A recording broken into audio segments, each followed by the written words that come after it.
ठीक है, हम लोग शुरू करते हैं। लास्ट डे पर हम लोगों ने डिस्कस किया हुआ था कि ऑब्जेक्ट ओरिएंटेड, अगर कोई लैंग्वेज ऑब्जेक्ट ओरिएंटेड है तो ये जो है 4 कैरेक्टरिस्टिक्स को जो है सपोर्ट करनी चाहिए। ठीक है ना। पहला जो कैरेक्टरिस्टिक है that is encapsulation, second one is abstraction, third one is inheritance and fourth one is polymorphism. ठीक है ना। कल हम लोग ये आपसे डिस्कस कर रहे थे, अगर कोई लैंग्वेज ऑब्जेक्ट ओरिएंटेड है then it must satisfy object oriented property. ठीक है ना, ये ऑब्जेक्ट ओरिएंटेड प्रॉपर्टी को सेटिस्फाई करना चाहिए। और हमने कहा था कि अगर जो है इनहेरिटेंस हो रहा है तो इनहेरिटेंस 5 टाइप के इनहेरिटेंस की बात हम लोगों ने की थी। हमने कहा था पहला इनहेरिटेंस जो है आपका सिंगल इनहेरिटेंस। ठीक है ना। सिंगल इनहेरिटेंस एक बेस क्लास है, एक डिराइव्ड क्लास है, और जो डिराइव्ड क्लास है it is acquiring property from one class, it is called single inheritance. लेकिन अगर x एक क्लास है जिसकी प्रॉपर्टी y में जा रही है, y की प्रॉपर्टी z में जा रही है, तो अगर सिंगल इनहेरिटेंस मल्टीपल टाइम होता है, if single inheritance is taking place multiple time, it is known as multi level inheritance. ठीक है ना।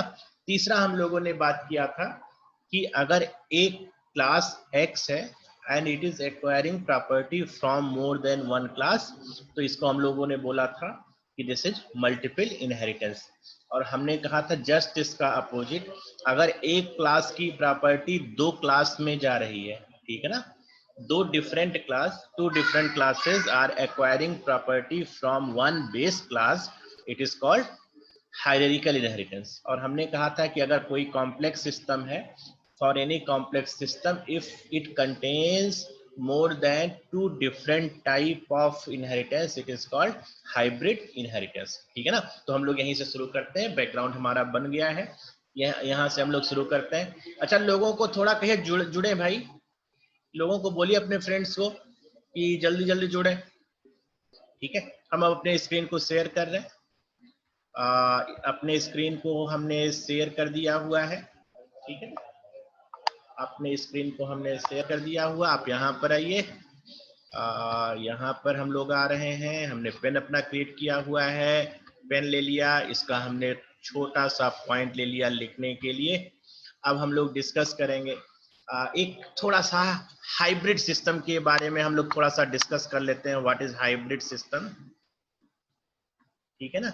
हाइब्रिड इनहेरिटेंस के बारे में डिस्कस करते हैं। मान लीजिए कि एक क्लास ए है, this is my class A, and property of A is acquired bye 2 classes. ठीक है ना, एक क्लास एक्स है और एक क्लास जो है आपका वाई है। ठीक है ना, both classes X and Y are acquiring property from class A. ठीक है ना। तो यहाँ पर कैसा इनहेरिटेंस हो रहा है, this is hierarchical inheritance. But if I say that class B, ठीक है, this is my class B and class B is acquiring property from this class and this class। ठीक है ना। तो अगर एक डिमार्केशन लाइन आप यहाँ से यहाँ तक ड्रा कर दीजिए, तो in the top section you will see that hierarchical inheritance, यहाँ पर हायरार्किकल इनहेरिटेंस हो रहा है।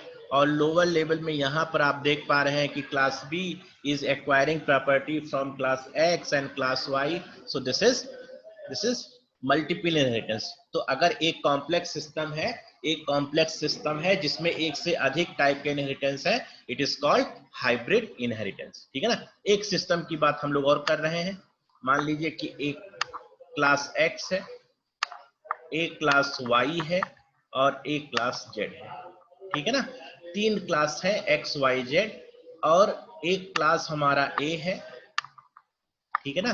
Class A is acquiring property of class X, A is acquiring property of class Y and A is acquiring property of class Z. ठीक है ना। और यहाँ पर जो क्लास बी है class B is acquiring property of class A. तो अगर पूछा जाए कि ये जो सिस्टम है, in this system what kind of inheritance is taking place, तो your simple answer is that in this system, in this complex picture, आपके पास कौन सा इनहेरिटेंस है? This is hybrid inheritance. क्योंकि अगर आप यहां से देखें, एक अगर आप लाइन खींच दें तो इसके above this you can see this class A is acquiring property of three classes X, Y and Z। तो यहाँ पर कैसा इनहेरिटेंस है? This is multiple inheritance. यहाँ पर आपको मल्टीपल इनहेरिटेंस मिल रहा है, ठीक है ना? This is multiple inheritance. और यहाँ पर कैसा इनहेरिटेंस मिल रहा है? This is single level inheritance. This is single level inheritance. तो पूरे सिस्टम में कैसा हो जाएगा इनहेरिटेंस? हाइब्रिड इनहेरिटेंस हो जाएगा, ठीक है ना? तो हाइब्रिड जितने तरीके के इनहेरिटेंस हो सकते हैं, सारे इनहेरिटेंस की हम लोगों ने बात किया हुआ, ठीक है ना? सारी इनहेरिटेंस की बात हमने किया हुआ है। और हमने कहा है कि जो इनहेरिटेंस है, इनहेरिटेंस रिप्रेजेंट ट्रांजिटिव रिलेशन। और ट्रांजिटिव रिलेशन आपने पढ़ा हुआ है, मैथमेटिक्स में आपने पढ़ा हुआ है कि एक रिलेशन तीन टाइप के होते हैं, रिफ्लेक्सिव होता है, सिमेट्रिक होता है, ट्रांजिटिव होता है। हमारा रिफ्लेक्सिव और सिमेट्रिक में कोई इंटरेस्ट नहीं है, we are simply interested in transitive relation. ये क्या कहता है? ये कहता है कि अगर किसी तरीके से अगर ए बी से रिलेटेड है और बी जो है सी से रिलेटेड है, ठीक है ना? अगर बी सी से रिलेटेड है तो दोनों मिल करके ट्रांजिटिविटी के कारण ये जो है आप कहते हैं कि ए इज रिलेटेड टू सी, ठीक है ना? ए इज रिलेटेड टू सी। तो दिस इज कॉल्ड ट्रांजिटिविटी। तो इसी तरीके से if inheritance is multi level inheritance, अगर आपने कहा कि एक क्लास ए है, this is a class A and this one is class B and this one is class C. If class B is acquiring property of class A and class C is acquiring property of class B, ठीक है ना? तो यहां पर अगर आप inheritance की बात करेंगे तो A क्या है? A is a base class। जो A है ये बेस क्लास है, this is base class and class B is derived class, ठीक है ना? This one is derived class, ठीक है? ये आपका derived class हो गया। और यहाँ पर ये अगर इस आप A और B के बीच में देखें तो ये जो है सिंगल लेवल इनहेरिटेंस की बात हो रही है, सिंगल लेवल इनहेरिटेंस की बात हो रही है, ठीक है ना? तो ये जो derived class है, this derived class, this acts as a base class, ठीक है ना? This class acts as a base class for inheritance between B and C, ठीक है ना? तो जो बी क्लास है ए के लिए डिराइव्ड क्लास हो जाता है, लेकिन सी के लिए क्या बन जा रहा है? बेस क्लास बन जा रहा है। तो जो कैरेक्टरिस्टिक्स ए में है, ए की कैरेक्टरिस्टिक बी में आएगी और वही कैरेक्टरिस्टिक सी में भी आ जाएगी। तो आप कह रहे हैं कि characteristic of A is acquired by C, ठीक है ना?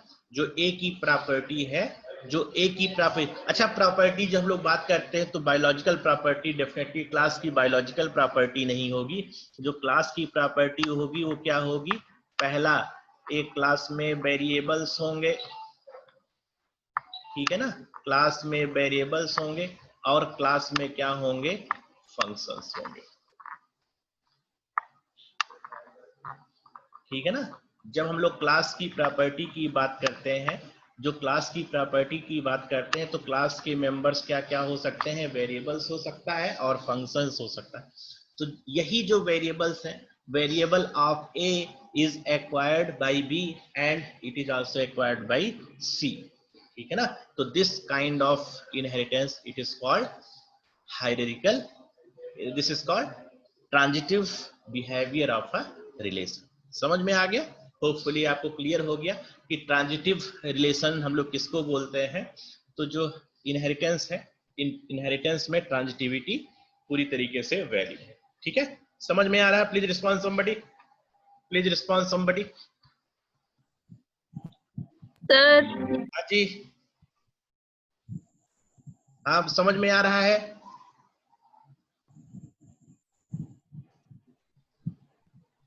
समझ में आ रहा है? थोड़ा थोड़ा बोलिए हाँ और ना में रिस्पॉन्स करिए।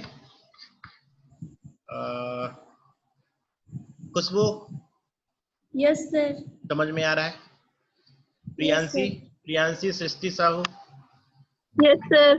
निधि श्रीवास्तव।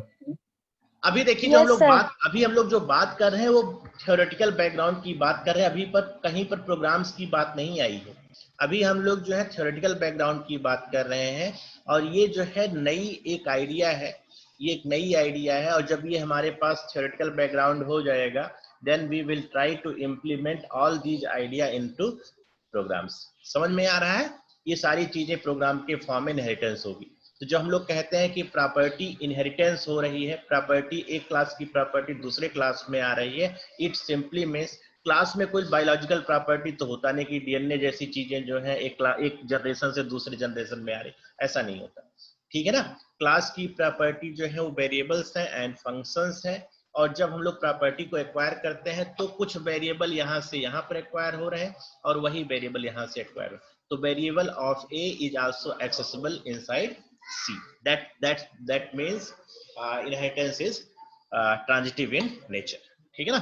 तो दो प्रॉपर्टी की बात अभी तक हम लोगों ने किया हुआ है, दो प्रॉपर्टी की हम लोगों ने बात किया है। सबसे पहले हमने बात किया हुआ है इनकैप्सुलेशन की बात किया हुआ था, अभी हम लोगों ने इनहेरिटेंस की बात हम लोगों ने किया हुआ है। ठीक है ना? अच्छा, जो इनहेरिटेंस में एक एग्जांपल हम लोग लाइव एग्जांपल दे सकते हैं, जैसे हमने कहा कि स्पेसीज है। ठीक है ना? एक लाइव एग्जांपल की बात करते हैं तो आपको जो है और बेहतर अच्छा लगेगा। जैसे ये आपके जो है सारे स्पेसीज का हमने एक क्लास ले लिया, this is all biological species. ठीक है ना? सारे बायोलॉजिकल स्पेसीज हैं। हमने कहा कि जो बायोलॉजिकल स्पेसीज है we can classified into two part. पहला हमने कहा कि ऐसे स्पेसीज जो पूरी तरीके से टेरिस्ट्रियल है। ठीक है ना? टेरिस्ट्रियल, टेरिस्ट्रियल का मतलब जो कहां पर रहते हैं, जमीन पर रहते हैं।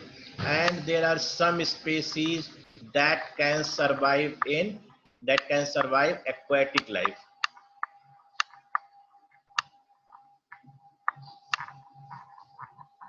ठीक है ना? That can survive aquatic life मतलब सिर्फ पानी में रह सकते हैं। ठीक है ना? स्पेसीज तो यहाँ पर आप देख रहे हैं कि जब हम लोग ऊपर से नीचे जा रहे हैं तो क्या होता जा रहा है, स्पेशलाइजेशन हो रहा है। जब हम लोग ऊपर से नीचे जा रहे हैं तो एक बड़ा सा क्लास वो क्या हो जा रहा है, स्पेशलाइज। ठीक है ना? तो ऊपर से नीचे जाने पर जो क्लास है वो स्पेशलाइजेशन होता जा रहा है। ठीक है ना?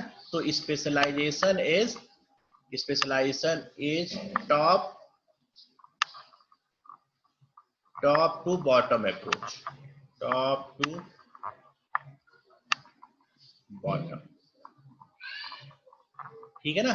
जो स्पेशलाइजेशन है, स्पेशलाइजेशन कैसा अप्रोच है, it is top to bottom, मतलब ऊपर से नीचे की तरफ क्लास में जा रहे हैं तो चीजें क्या होती जा रही हैं, स्पेशलाइज होती जा रही हैं। ठीक है ना? एक बड़ा सा सब स्पेस है, वो सब स्पेस छोटे छोटे पार्ट में डिवाइड होता जा रहा है। तो हमने कहा कि we have a class of species. जो स्पेसीज है उसको हमने दो पार्ट में कैटेगराइज किया, those species which can survive only on the terrestrial ground, जो जो क्या कहते हैं उसको, जियोस्फीयर में सरवाइव करते हैं, और कुछ स्पेसीज ऐसे हैं जो सिर्फ पानी में सरवाइव करते हैं। तो हमने दो पार्ट में कैटेगराइज कर दिया। लेकिन एक क्लास ऐसा आएगा, there are we can define a class, ठीक है ना, व्हिच कैन सरवाइव, जो पानी में भी रह सकता है और कहाँ पर रह सकता है, पानी में भी रह सकता है और जमीन पर भी रह सकता है। तो दिस क्लास, ये जो क्लास आपने बनाया हुआ है, this class can survive aquatic life as well as terrestrial life. ठीक है ना? तो जैसे आपने कहा कि ये किसका है, एम्फीबियस का। एम्फीबियस, जो लोग बायोलॉजी के स्टूडेंट होंगे इस टर्म को बहुत अच्छी तरीके से समझते होंगे। एम्फीबियस का मतलब क्या होता है? एम्फीबियस का मतलब जो पानी में भी सरवाइव कर पाए और जमीन पर भी सरवाइव कर पाए। तो जैसे आपका फ्रॉग है, ठीक है ना, फ्रॉग, तो आपने देखा होगा कि फ्रॉग का क्या नेचर होता है, it can survive on the ground as well as in the water, ठीक है ना। तो ऐसे यहाँ पर हमने टेरेस्ट्रियल बना दिया कि सारे जो है मैमल्स यहाँ पर आ गए, ठीक है ना, सारे मैमल्स के क्लास आ गए यहाँ पर। और एक्वेटिक में हमने बना दिया कि यहाँ पर जो है वो फिशेज हैं, ठीक है ना, फिशेज। और फिशेज सिर्फ एक्वेटिक हो सकती हैं, फिशेज कभी भी जमीन पर सरवाइव नहीं करते, ठीक है ना। तो आप देख रहे हैं कि this class amphibious class is acquiring property from two class. तो यहाँ पर, यहाँ से यहाँ पर कैसा इनहेरिटेंस हो रहा है? मल्टीपल इनहेरिटेंस हो रहा है। लेकिन जब यहाँ से यहाँ पर आप देख रहे हैं तो एक ऐसा इनहेरिटेंस हो रहा है, दिस इज सिंगल इनहेरिटेंस। तो पूरे के पूरे सिस्टम्स में अगर आप बात करेंगे तो कैसा इनहेरिटेंस होगा? दिस इज हाइब्रिड इनहेरिटेंस, ठीक है ना। This is a real life example of hybrid inheritance, ठीक है ना। This is real life example of hybrid inheritance, ठीक है ना। तो इनहेरिटेंस आपको बहुत हमने डिटेल में बात किया है इनहेरिटेंस। अब हम लोग बात करेंगे, इसको मिटा दे रहे हैं, ठीक है ना, इसको मिटा दे रहे हैं हम लोग, इसको जरूरत नहीं है। अब हम लोग बात करेंगे, दो टर्म हम लोगों को और डिस्कस करना है, एक होता है पॉलीमॉर्फिज्म और दूसरा होता है एब्स्ट्रैक्शन, ठीक है ना। तो सबसे पहले हम लोग डिस्कस करेंगे, first of all our objective is abstraction.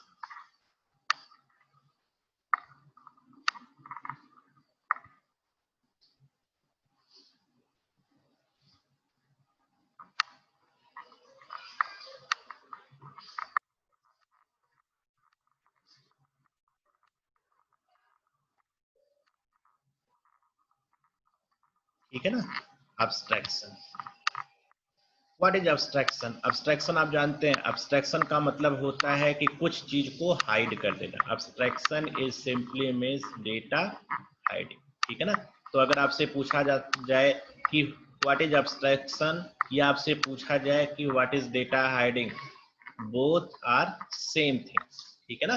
Abstraction का मतलब होता है कॉम्प्लेक्सिटी को हाइड कर देना। जैसे हमने कहते हैं कि just dream, just imagine a car, ठीक है, imagine a car, imagine a car, ठीक है ना। तो जब आप कार की इमेजिनेशन करते हैं तो आपके दिमाग में क्या आता है? आप ड्रीम करते हैं अ वेल डिफाइंड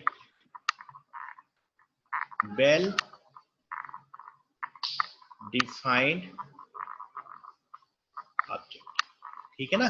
जब कार की आप बात करते हैं तो हम लोग बात करते हैं वेल डिफाइंड ऑब्जेक्ट। लेकिन क्या ये वेल डिफाइंड है? क्या कार अपने आप में कंप्लीट है? हाँ, अपने आप में कंप्लीट है, but it is integration of different components, ठीक है ना। कार क्या है? वेल डिफाइंड ऑब्जेक्ट तो लगता है, लेकिन ये वेल डिफाइंड ऑब्जेक्ट ना होके क्या है? This is integration of, this is integration of, this is integration of components, different components, ठीक है ना। this is integration of different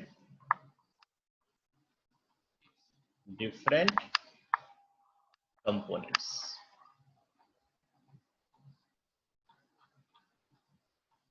ठीक है ना। this is integration of different components। अब different components क्या हो सकते हैं? जैसे आपने एक कार की बात किया तो कार में you have steering mechanism, you have braking system, ठीक है ना। आपके पास और क्या चीज है? इसके पास जो है व्हील अलग से है, ठीक है ना, इग्निशन सिस्टम से अलग है, गियरिंग मैकेनिज्म अलग है, समझ में आ रहा है। तो अगर आप सिर्फ एक एक छोटे छोटे इंडिविजुअल कंपोनेंट की बात करें, तो जैसे आपने कहा व्हील्स की बात किया, तो wheel itself you can form a class. इसी तरीके से जो ब्रेकिंग सिस्टम है, braking system can form individually a class. लेकिन ये सारी चीजें क्या हो जाती हैं, ये सारी चीजें जो है हाइड हो जा रही हैं when we are defining a object, it is well defined moving object। ठीक है ना, जब लोग कार की बात करते हैं तो कार आपके दिमाग में आता है, इस तरीके से हम लोग नहीं एज्यूम कर पाते हैं कि this is integration of different component, लेकिन हमारे समय जो दिमाग में एक जो पिक्चर बनती है, जो एक इमेजिनेशन आती है, it is well defined moving object. ठीक है ना, तो जो बैकग्राउंड कॉम्प्लेक्सिटी है, बैकग्राउंड कॉम्प्लेक्सिटी इज हाइडेड। ठीक है ना, background complexity is hided, that is called abstraction. जैसे आप चैप्टर में देखते हैं, चैप्टर में आपको अब्स्ट्रैक्ट मिलता है। अब्स्ट्रैक्ट का मतलब कि जो आप पेपर पढ़ने जा रहे हैं इसमें क्या चीजें हैं, what is abstract inside this paper. तो आप देखते हैं कि सबसे पहले टेक्स्ट में लिखा होता है अब्स्ट्रैक्ट। जो आप अब्स्ट्रैक्ट पढ़ते हैं तो अब्स्ट्रैक्ट में आपको काफी आइडिया मिल जाती है कि ये पेपर जो है किस चीज के बारे में है। ठीक है ना, किस चीज के बारे में है, तो this is called abstraction. Abstraction आपको समझ में आ रहा है? समझ में आ गया abstraction? Please respond somebody please. Yes, sir. हाँ, तो एक Yes, sir. Well defined object आपको समझ में आना चाहिए, rather than assuming as a different integration of different components. समझ में आ रहा है? तो जो बैकग्राउंड कॉम्प्लेक्सिटी थी, हम ये कह रहे हैं कि बैकग्राउंड कॉम्प्लेक्सिटी जो है वो क्या हो गई, हाइड हो गई। ठीक है ना, background complexity is simply hidden. ठीक है ना, that's why it is called abstraction. ठीक है ना, that's why it is called abstraction. ठीक है ना, चौथी प्रॉपर्टी जो है वो है आपका पॉलीमॉर्फिज्म। जो चौथी प्रॉपर्टी ऑब्जेक्ट ओरिएंटेड की है, दैट इज पॉलीमॉर्फिज्म। ये नाम आपने शायद केमिस्ट्री में भी सुना होगा और आप बहुत वेल अवेयर हैं व्हाट इज पॉलीमॉर्फिज्म। पॉली में दो चीजें हैं, पॉली एक अलग वर्ड है, ठीक है ना, this is one word, and morphs this one is second word. ठीक है ना, पॉली का मतलब होता है many, poly means many, and morphs का मतलब होता है फॉर्म्स। ठीक है ना, पॉली का मतलब मेनी और मॉर्फ्स का मतलब फॉर्म। तो अगर आप पॉलीमॉर्फिज्म की बात करते हैं, polymorphism simply means a single function acts differently for different components. ठीक है ना, एक फंक्शन जो नाम सेम है लेकिन ये अलग अलग बिहेव कर रहा है, दैट इज कॉल्ड पॉलीमॉर्फिज्म। ठीक है ना, एक फंक्शन को हम लोग कई बार डिफाइन कर लें। ठीक है ना, तो इसका जो पॉलीमॉर्फिज्म का जो प्रोग्रामिंग सेंस में, ऑब्जेक्ट ओरिएंटेड प्रोग्रामिंग में अगर कोई लैंग्वेज ऑब्जेक्ट ओरिएंटेड है तो उसमें पॉलीमॉर्फिज्म होना चाहिए। पॉलीमॉर्फिज्म का मतलब होता है, जब लोग प्रोग्रामिंग के सेंस में बात करते हैं, we can define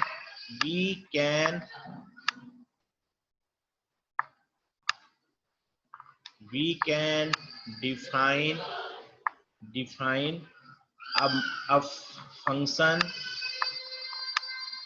we can define a function multiple times। ठीक है ना, मल्टीपल टाइम्स।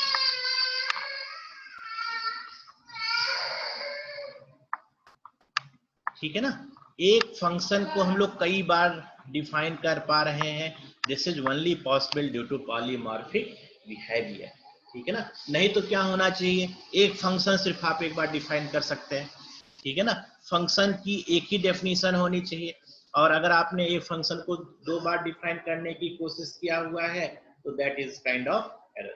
ठीक है ना, अगर आपने एक फंक्शन को दो बार डिफाइन किया हुआ है, it is kind of error. Charger ले आओ, अंश चार्जर ले आओ। ठीक है ना, चार्जर ले आओ। We can define a function multiple times. तो एक फंक्शन की मल्टीपल डेफिनेशन पॉसिबल है ड्यू टू पॉलीमॉर्फिक बिहेवियर। ठीक है ना, तो जब हम लोग प्रोग्रामिंग के सेंस में बात करते हैं तो this feature only allow you that you can define multiple function with the same name.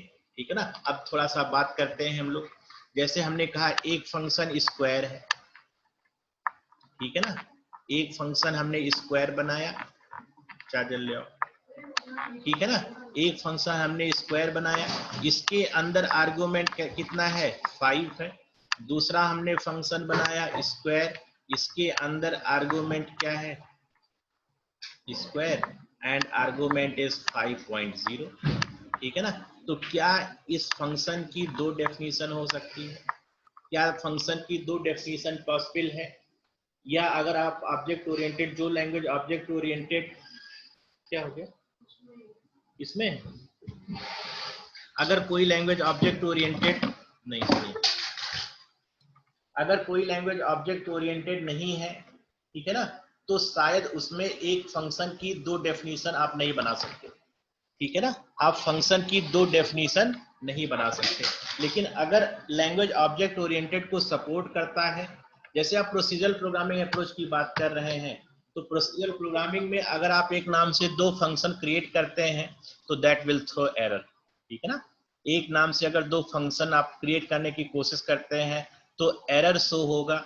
But language which support object oriented methodology allow you that you can define multiple function with the same name provided with certain condition, ठीक है ना।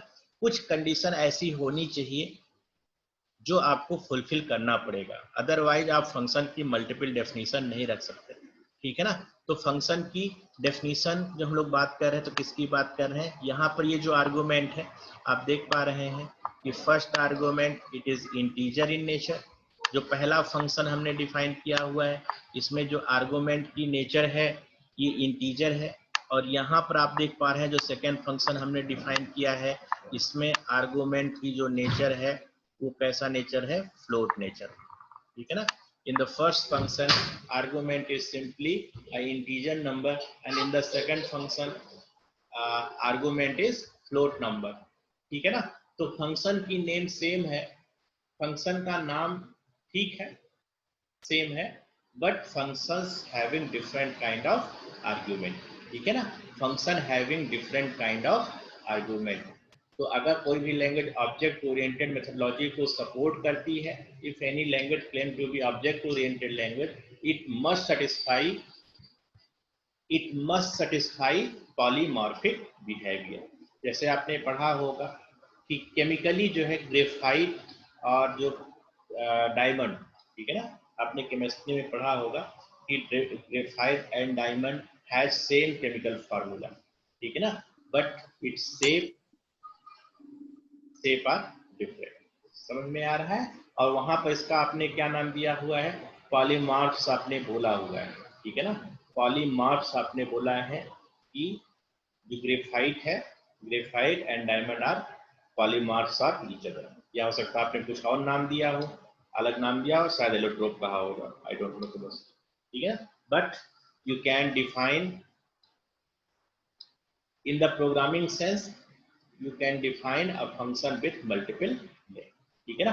तो हमने चार property की बात किया है, अब चार प्रॉपर्टी को फिर से एक बार इनलिस्ट कर दे रहे हैं। चारों प्रॉपर्टी को हमने बहुत डिटेल में बात किया हुआ, एक बार लिख करके जो है फिर से एक बार आपके लिए लिख दे रहे हैं कि चारों प्रॉपर्टी क्या क्या है, ठीक है ना। क्योंकि ऑब्जेक्ट ओरिएंटेड मेथोडोलॉजी जितनी लैंग्वेजेज हैं, जितनी 95 के बाद आप देखेंगे, you will surprise to see that every language which came after 1983, not 95, 1983, ठीक है ना, जो लैंग्वेज 1983 के बाद आई हैं वो सारी लैंग्वेज जो है ऑब्जेक्ट ओरिएंटेड है। आप जानते हैं एक नेचुरल सा इंस्टिंक्ट है, जो सबसे बेस्ट होगा वही चीज सरवाइव करेगा, ठीक है ना, जो चीज बेस्ट होगा that is durable, that can exist for the longer period of time, और जो चीज अच्छा नहीं है वो टाइम के साथ खत्म हो जाएगा। तो शायद ऑब्जेक्ट ओरिएंटेड फीचर ऐसा था जो प्रोग्राम के कोड की रीयूजेबिलिटी की बात कर रहा था, ठीक है ना, that we can reuse code of a program, that's why it survive over a longer period of time, right. तो जितनी लैंग्वेज है 1983, अगर आप एक टाइम लाइन ले लो कि 1983 is a kind of deadline, every language before 1983 were procedural programming language, ठीक है ना, 1983 के पहले की जितनी लैंग्वेज आप देखोगे सारी की सारी लैंग्वेज ऑब्जेक्ट ओरिएंटेड ना हो करके कैसी लैंग्वेज है, they support procedural programming approach. But after 1983 जो भी लैंग्वेज आई, C++, जैसे आपने C++ का नाम किया, C++ was introduced in 1983, Java 1995, C sharp जो है आपका वो आया 2003 में, ठीक है ना। पाइथन जो है 7 के आसपास, ऐसे ही मतलब 2-3 के आसपास की है। तो जितने लैंग्वेज आप देखेंगे कि आए हैं सब में जो है वो कॉमन फीचर आपको मिलेगा, सारे लैंग्वेज में कॉमन फीचर मिलेगा कि सारी की सारी लैंग्वेज जो है ऑब्जेक्ट ओरिएंटेड है। Means object oriented is a good thing. A language, modern language must satisfy. अब कोई भी लैंग्वेज, हम लोग ऐसे लैंग्वेज की बात नहीं करते जिसमें जो ऑब्जेक्ट ओरिएंटेड ना हो, ठीक है ना। ऑब्जेक्ट ओरिएंटेड को तो सपोर्ट करना ही पड़ेगा, अदरवाइज लैंग्वेज जो है वो मार्केट में सरवाइव नहीं करेगी, ठीक है ना। तो हमेशा क्या होता है, प्रोग्रामिंग पैराडाइम शिफ्ट होता है, ठीक है ना, पैराडाइम शिफ्ट होता है। तो इसी तरीके से पहले की जो लैंग्वेजेज हैं, जो पहले की लैंग्वेजेज हैं वो प्रोसीजरल प्रोग्रामिंग अप्रोच सपोर्ट करती थी, लेकिन C++ जो है 1983 में आई, and after this language all language are object oriented language, ठीक है ना। तो changes always take place due to to make your program less complex, ठीक है ना। लगा दो इसको, लगा दो, ठीक है ना। तो सारी चीजें एक बार हम लोग